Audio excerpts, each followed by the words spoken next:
Éliminer la pauvreté. 11 habitudes financières à bannir à jamais. Voici dans les grandes lignes les 11 habitudes financières qui vous empêchent d'atteindre la liberté financière. La première habitude, c'est ne pas se fixer des objectifs financiers. Sans objectif financier clair, il est difficile de savoir ce vers quoi vous tendez et comment allouer vos ressources. En voici quelques conséquences directes. Le manque d'orientation. Sans objectif financier, il peut être difficile de savoir quelles mesures prendre pour atteindre la stabilité ou la sécurité financière. La mauvaise planification financière. Sans objectif clair, il peut être difficile de créer un budget ou un plan financier efficace pour vous aider à atteindre vos objectifs. Le manque de motivation. Le fait d'avoir un objectif financier peut vous motiver et vous donner un sentiment d'avoir un but, ce qui peut être important pour rester sur la bonne voie avec vos plans financiers. L'augmentation du stress financier. Sans objectif financier, il peut être difficile de gérer vos finances et de prendre des décisions financières judicieuses, ce qui peut entraîner une augmentation du stress financier. La sécurité financière réduite. Si vous n'avez pas un objectif financier, vous serez plus susceptible de faire des erreurs financières ou de prendre des risques financiers inutiles. Cela peut mettre votre sécurité financière en péril. La deuxième habitude, c'est de ne pas établir un budget. Ne pas suivre ses dépenses et ne pas créer de budget peut conduire à des dépenses excessives et en fin de compte à l'instabilité financière. L'instabilité financière peut être une expérience très stressante et difficile et elle peut avoir divers effets sur le comportement et le bien-être d'une personne. Certaines personnes peuvent devenir plus bavardes afin de rechercher du soutien ou de conseils auprès d'une personne, tandis que d'autres peuvent se replier sur elles-mêmes ou de devenir plus silencieuses en essayant de régler leurs problèmes financiers par elles-mêmes. L'instabilité financière peut également entraîner des changements dans l'humeur générale ou l'état émotionnel d'une personne, ce qui peut à son tour affecter son comportement. Il est important pour toute personne en proie de l'instabilité financière de rechercher du soutien et des ressources pour l'aider à gérer sa situation et à prendre des mesures pour atteindre la stabilité financière.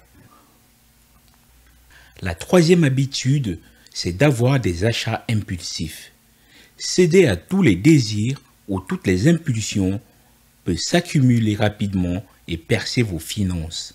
Un achat impulsif est un achat qui se fait rapidement sans beaucoup de réflexion ou de planification.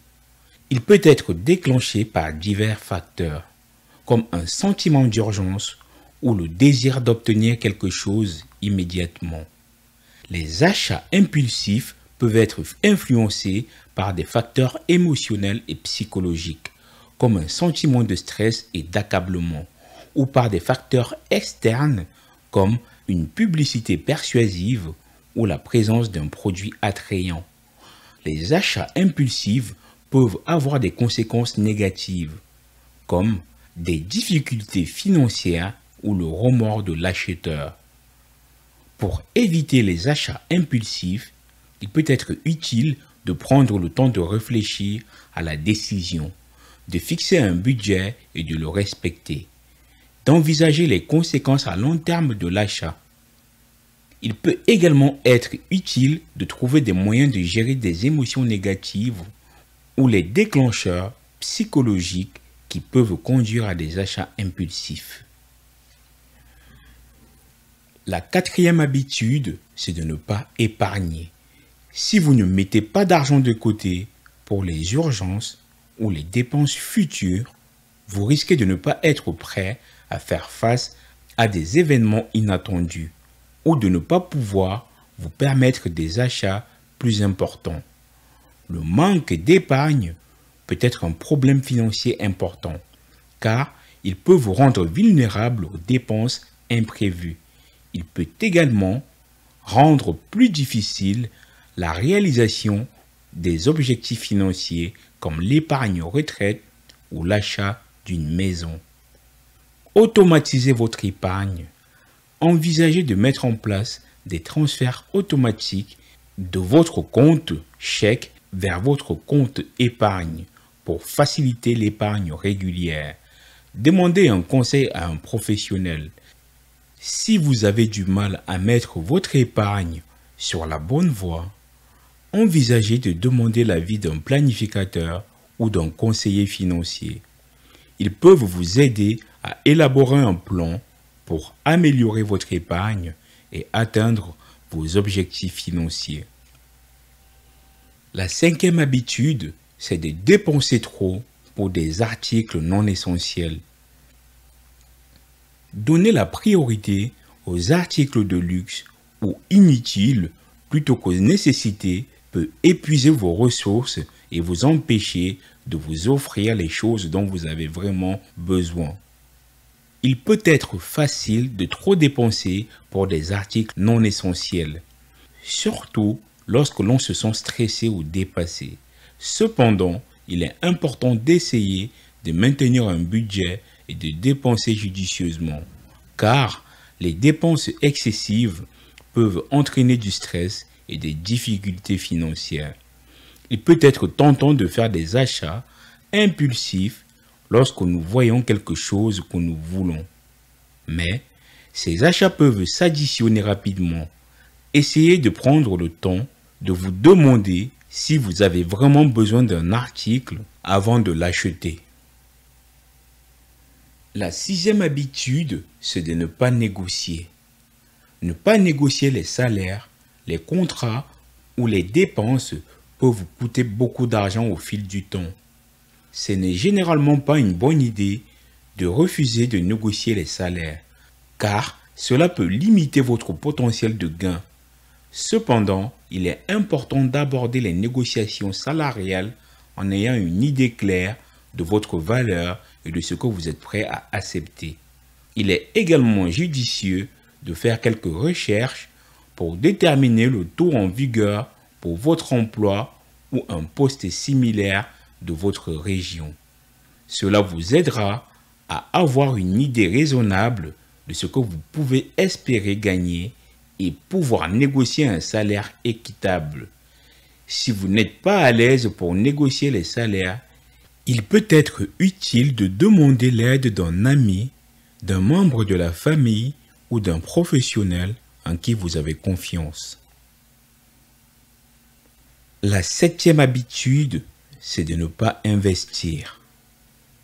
Le fait de ne pas investir votre argent peut vous empêcher de fructifier et de vous assurer potentiellement une sécurité financière à l'avenir.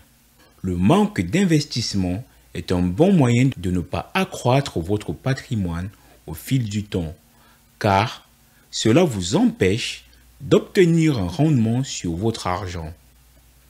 Cependant, il est important d'être conscient des risques associés à l'investissement et de s'assurer que vous êtes à l'aise avec le niveau de risque que vous prenez. Si vous n'êtes pas à l'aise avec les placements ou si vous ne savez pas comment vous y prendre, il peut être judicieux de demander l'avis d'un professionnel de la finance ou d'effectuer des recherches plus approfondies avant de prendre une décision. Il est également judicieux de diversifier vos placements afin de repartir le risque entre de différents types d'actifs, comme les actions, les obligations et les liquidités. Cela peut contribuer à réduire le risque global et votre portefeuille de placement. La huitième habitude, c'est de contracter trop de dettes. Emprunter plus que vous ne pouvez raisonnablement vous permettre peut entraîner un stress financier et des difficultés à rembourser votre prêt.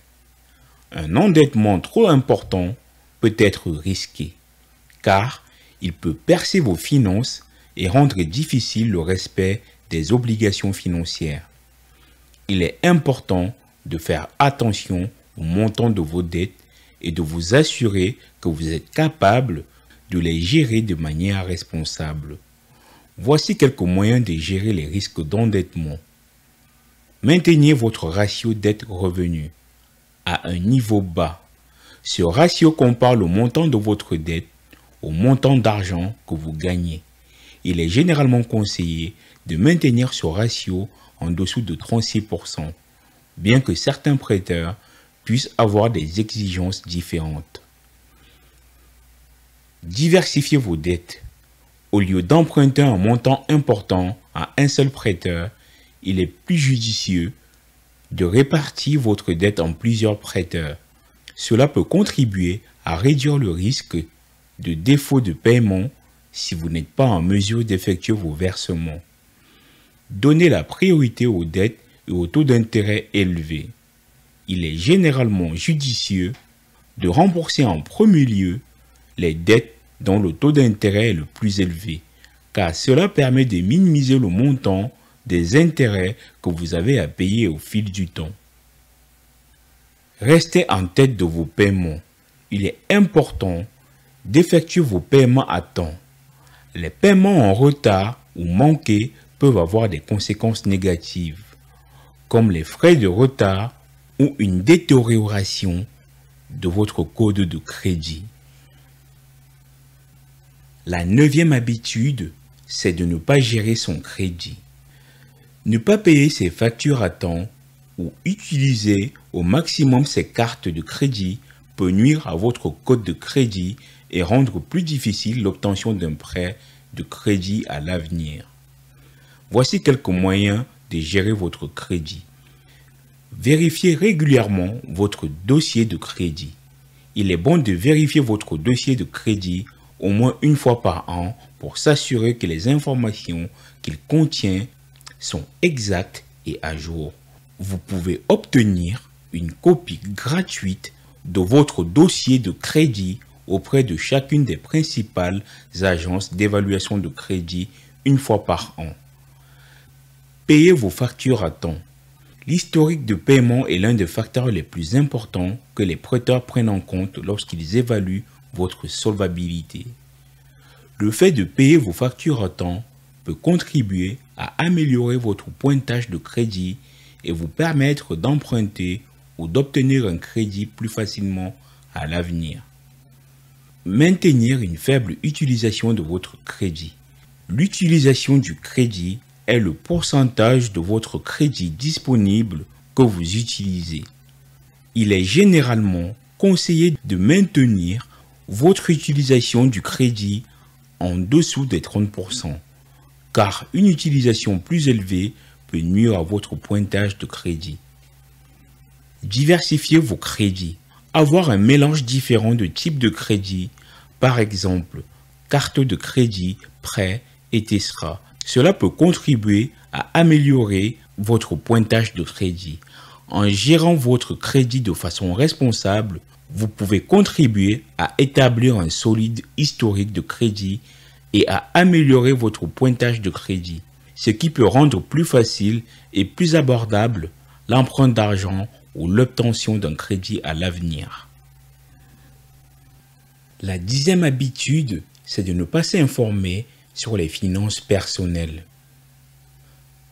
Le manque de connaissances en matière de gestion financière peut entraîner une mauvaise prise de décision et en fin de compte, une insécurité financière.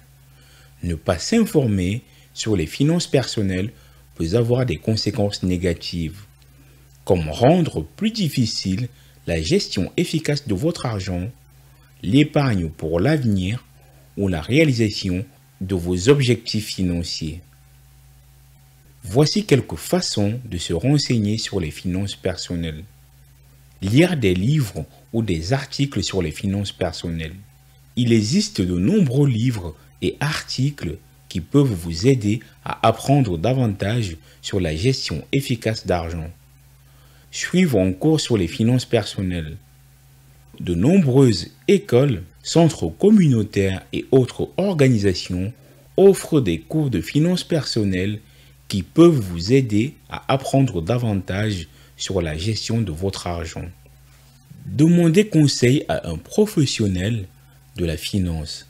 Un professionnel de la finance, comme un planificateur ou un conseiller financier, peut vous aider à comprendre votre situation financière et vous conseiller sur la façon de gérer efficacement votre argent.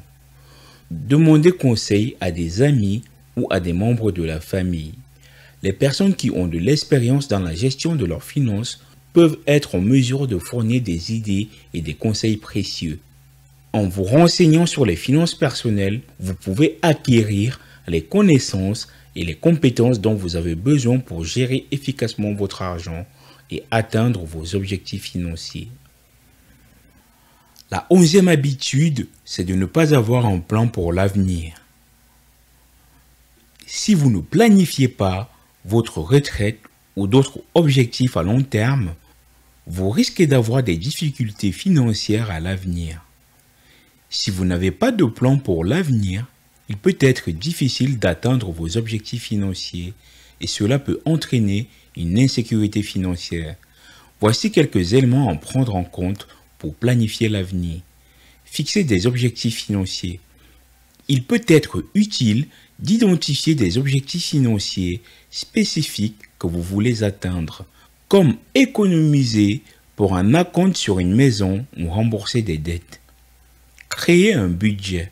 Un budget peut vous aider à suivre vos revenus, vos dépenses et à vous assurer que vous épargnez suffisamment pour atteindre vos objectifs financiers. Élaborer un plan d'épargne. Disposer d'un fonds d'urgence et épargner pour l'avenir peut vous aider à faire face aux dépenses imprévues et atteindre vos objectifs financiers.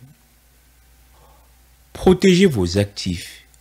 Il est important de protéger vos actifs, tels que votre maison, votre voiture et vos biens personnels, par le biais d'une assurance ou d'autres moyens. Planification de la retraite. Le fait de planifier votre retraite dès le début peut vous aider à avoir un avenir financier sûr. En ayant un plan pour l'avenir, vous pouvez être mieux préparé à gérer votre argent et à atteindre vos objectifs financiers. Merci d'avoir regardé. Assurez-vous d'aimer et de vous abonner pour plus de conseils sur les finances personnelles et la création de richesses.